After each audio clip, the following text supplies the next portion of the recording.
welcome to S Cube TV. My name is Rajni, and today on the program, I have with me a special guest. Her name is Elaine Lingard. She is the owner of Emerald Education Center. Today on the program, we are going to speak with her about her business career. How did she start Emerald Education Center, and also, yes, about her education center too. But before, let's welcome her to S Cube TV. Hi, Elaine. Welcome to S Cube TV. Hello there. Thank you so much for inviting me. Of course, it's a pleasure. So, Elaine, my very first question to you is if you can please talk about your journey and what did you do before that? And then how did you come up with this business idea? Okay. Well, way back in the early 1990s, I qualified as a primary teacher, and I was content working in the classroom for quite a long time. And after about 18 years, I'd worked my way up through several promotions. I became a deputy head teacher and I started my family. I was finding it really difficult to get the work-life balance at that point. And then I decided that, something had to give. My family was more important. So I thought about where I wanted to take my career at that point. And this seemed like the perfect fit. I could work when I wanted to. I could work around my family commitments. And I started becoming a tutor at that point. Now, we relocated to Ireland. We used to live in the UK and relocated to Ireland 5 years ago. And that's when I began this business as it is now. And it's been an amazing journey so far. Oh, that's really amazing. So you, from being a teacher and teaching kids, then you started your own education center. I mean, that's a great journey that you had. But with this, I actually also would like to know from you. So when you were a teacher and when you were teaching kids, so how did you actually thought of starting your own education center? Because at that particular time when you get your when you teach in a school or when you give home tuition, so there is this thing where you get proper salary and you have your your proper financial needs that is is happening. But when you start off when you think of starting your own business, so there is a bit we tend to there's this risk taking that happens. So we actually tend to sometimes get confused. So whether should we do it and will it be successful or how is it going to be? So then how did you actually think of it? Yeah, no, I completely agree with you. There is always a big risk when you start something up like that, isn't there? In between leaving the school system and starting my own business, I was working as a tutor in someone else's centre in the UK for a while. So I was able to learn ideas about how a business operates, because coming from an education background, I knew about teaching. I didn't know about running a business. So I had a lot to learn in that respect. So I was lucky enough that I had a little bit of money from selling our house in the UK when we relocated.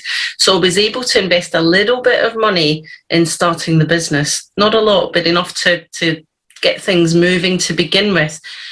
I was really lucky because in the area that we moved to, I was an original idea. There was nothing like this around here. And to a certain extent, there still isn't. So setting up, I knew there was a definite need for the service I was providing. So it was definitely a case of being in the right place at the right time. That's...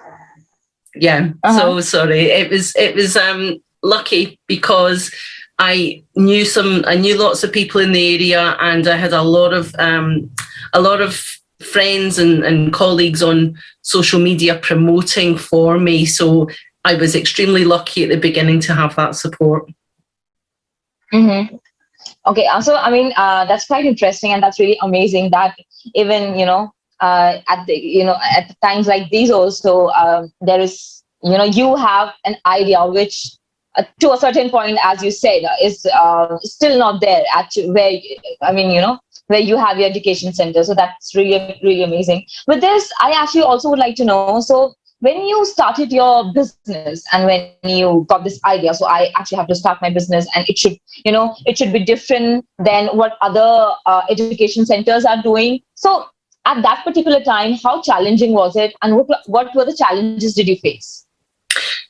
Right. Now the challenges that I faced at that point. Now, taking on the shortfalls, if you like. Now, if we look at as a parent, I know what it's like when my kids come home from school and they're struggling with something. And I've been lucky enough to be on both sides of the situation, as a teacher and seeing kids struggling, and then as a parent and understanding that, that it happens on both sides. Now, as a teacher, you don't always have enough time to go back and cover things with individual children. I know that, and it's a shortfall of the system. Now, I think as a tutor and running my own education centre, I've got the privilege of taking the time. We're not rushed. We've got the time to go back and ensure that kids really do understand concepts before we move on. And that's a real privilege that we don't have in our education systems, unfortunately, because we do need to keep galloping on and moving on to cover the curriculum. So that's I think it's a definite bonus, being able to take your time and really ensure that kids have grasped what they're learning. Okay. So, but before the pandemic happened, so kids actually used to go to schools and education center for their studies and for completing their education. But now when the lockdown happened, the pandemic happened, so everything actually got shut. So whether from schools, colleges and everything. So, in the beginning, actually, especially the kids, they found it very difficult to study, and they actually found it very difficult that how's it going to be and what are we going to do now? Then, everything came online, and then they realized that everyone figured it out how actually is it going to be. So when I talk about Emerald Education Center, so how did you manage it and what did you do to move online? Right. Now, I was lucky that I had almost a foot in the water about a year before the pandemic hit. So I had started working online with children maybe a year and a half before that. It wasn't a big part of my business. It was only a side hustle, if you like, where I worked with some children in different places. Now, as my services began to become more popular, I've started teaching kids around the world, and I was really quite familiar with using the online system for teaching children online by the time the pandemic kicked in. So moving online from working in person seemed like quite a natural progression for us. So we've managed to move a lot of classes online. It is different. It's a different way of teaching altogether compared with working in person. So we did have a few people who weren't so keen on moving online, but it's one of these things that you do just have to run with in the situation, isn't it? Yeah. I mean, whatever might happen, but the show must go on, definitely. Absolutely. So, Elaine, I also would like to know from you that, so now you mentioned that with Emerald Education Center, you actually teach kids all over the world. So is it a bit difficult? Because, people from, if I talk about kids from India, then kids from US, UK, so they actually have different backgrounds, different cultures, different, upbringing and different mentality. So how do you actually give them what they need?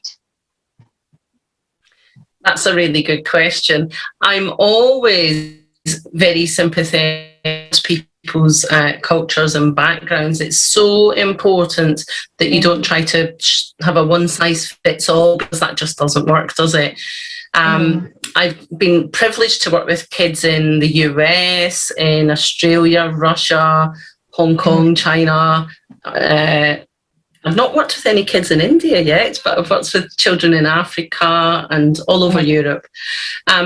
Working with different cultural backgrounds, as you say, it is important that you are aware of cultures and aware of the curriculum for that particular country. So I always make a point of ensuring that we're familiar with the curriculum and are familiar with the goals that that particular child has. So it's a case of tailor-making lessons and a programme for each child, you know, considering everything, their background, their curriculum and their needs. Okay. But,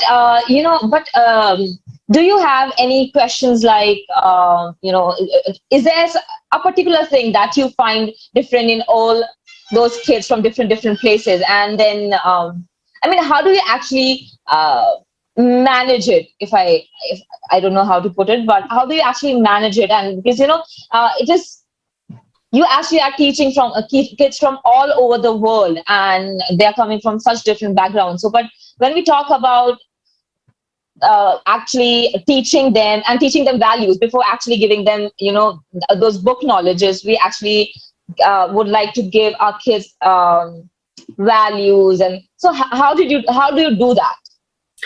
I always like to build up a rapport with my students, and we talk about things that we might celebrate or things that we do in each of our cultures that would be different.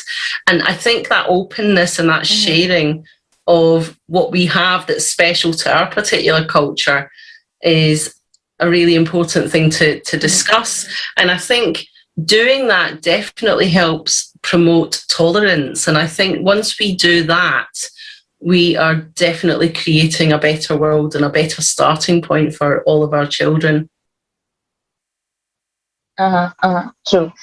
With this, I also would like to know from you that what do you think about homeschooling? Because a lot of parents actually prefer giving their kids homeschooling. They don't want to send their kids to education centers or to schools. I actually have also seen a lot of people in my neighborhood where they actually give their kids homeschooling because they believe that their kid will be in front of them. They'll be giving them their values and their, lessons and everything. So what would you say about that?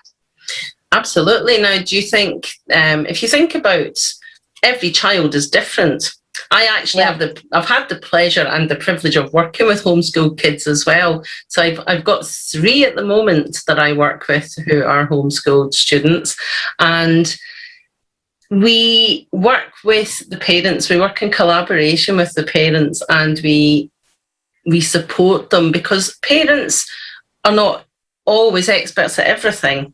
You could be brilliant at teaching mathematics and need support in English, or vice versa.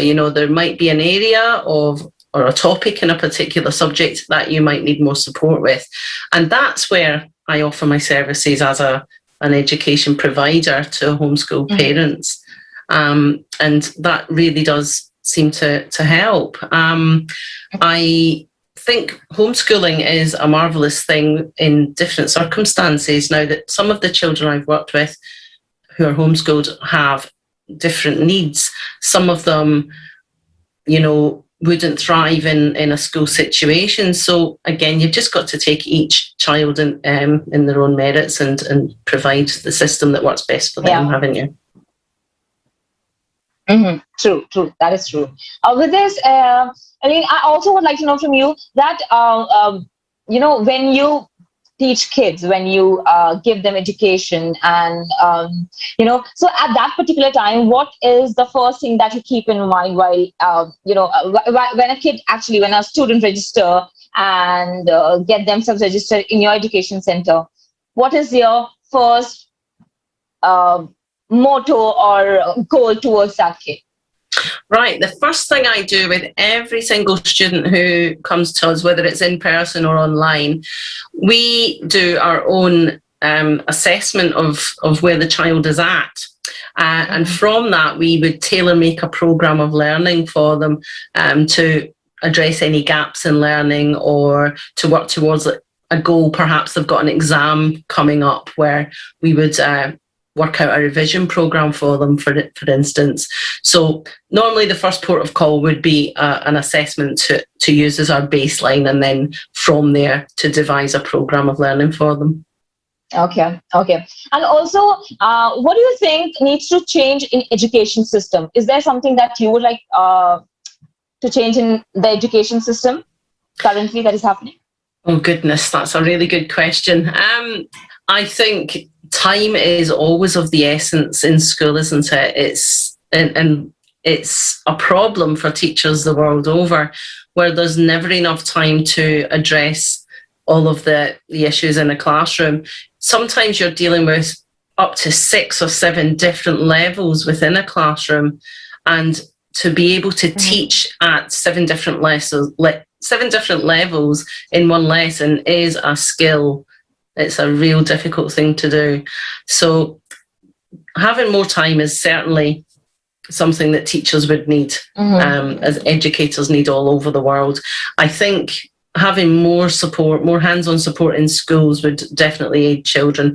I'm really privileged that we have only up to 5 children in a session in our groups. So we're lucky that we have the numbers on our side, but I've been on the other side of it in classrooms of over 30, and it is a struggle to do, so time and hands-on resources. Those are the 2 big things I think I would change. Okay, I mean, that's a great answer. And with this also, I actually would like to know that can kids and students from all over the world get themselves registered into Emerald Education? Indeed, they can, yes. We have an online registration form that can be filled in on the website. I've got currently, I think I'm working with children from 11 different countries all over the world. So yes, you can register at emeraldeducationcenterbundoran.com.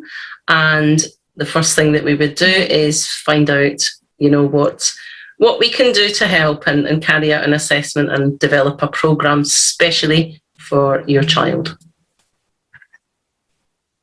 Amazing. That's really amazing. With this, I also would like to know from you, you are a business owner, you are a businesswoman yourself, but when it comes to entrepreneurship, so what actually would you like to suggest the new people who actually want to be an entrepreneur and who wants to start their own business? What would you like to advise them? Do it. Jump in. Don't regret it. Just go for it. If you have an idea and you are passionate about it, you have to work 110% to make it work. There's no point, dipping your toe in and not doing much about it. You have to really commit yourself to doing something. Social media, advertising, getting your word out there, letting people know where you are, and making sure that you've got a product that people really want, I think is vital if you're starting up your own business. Okay. And that's a great advice. And also with this, if the plan doesn't work out as you suppose it would, so at that particular time, what should they do? Right. Well, I've got to say I've had a couple of things that didn't quite work out for me too along the way. Try something different.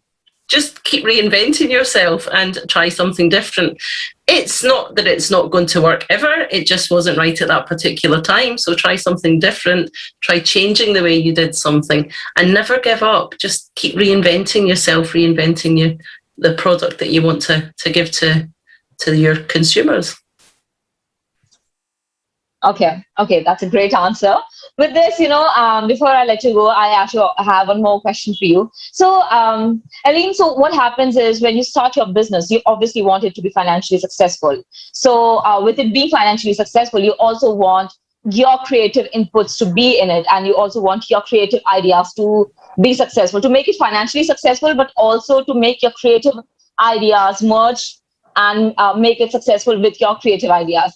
But at the same time, what if your customer is needing something else? And when the pandemic happened, so everything went online. So everyone wanted everything sitting at home, on their phone. So at that time, so it is a challenging time. So at that particular time, what should they do? Because, a lot of people also think that whether is it going to be successful or not, and what if will it be financially beneficial for the business or not? So how is it going to be? So there are a lot of questions at that particular time. What should they do?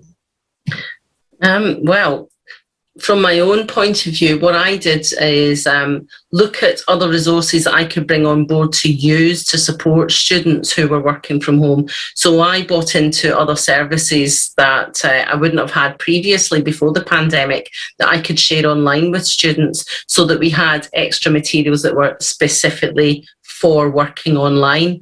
I guess it's a case of having a look at what's in the market and seeing what meets your needs, really, isn't it? Yeah. So. Okay. Mm-hmm. All right. Any last message for the audiences? Just keep working hard. If you're struggling because you're at home, reach out, get some help. There are plenty wonderful online tutors out there. There are plenty of different places that can help you and support you. You're never on your own, even if you feel you are stuck at home. You're never on your own. There is always help and support out there for you. Thank you so much, Elaine, for coming to SCube TV and speaking with us. It was so lovely chatting with you. Thank you so much for your, thank you so much for making it a great episode. Thank you for having me. All right, guys, that's it from SCube TV. Keep on watching.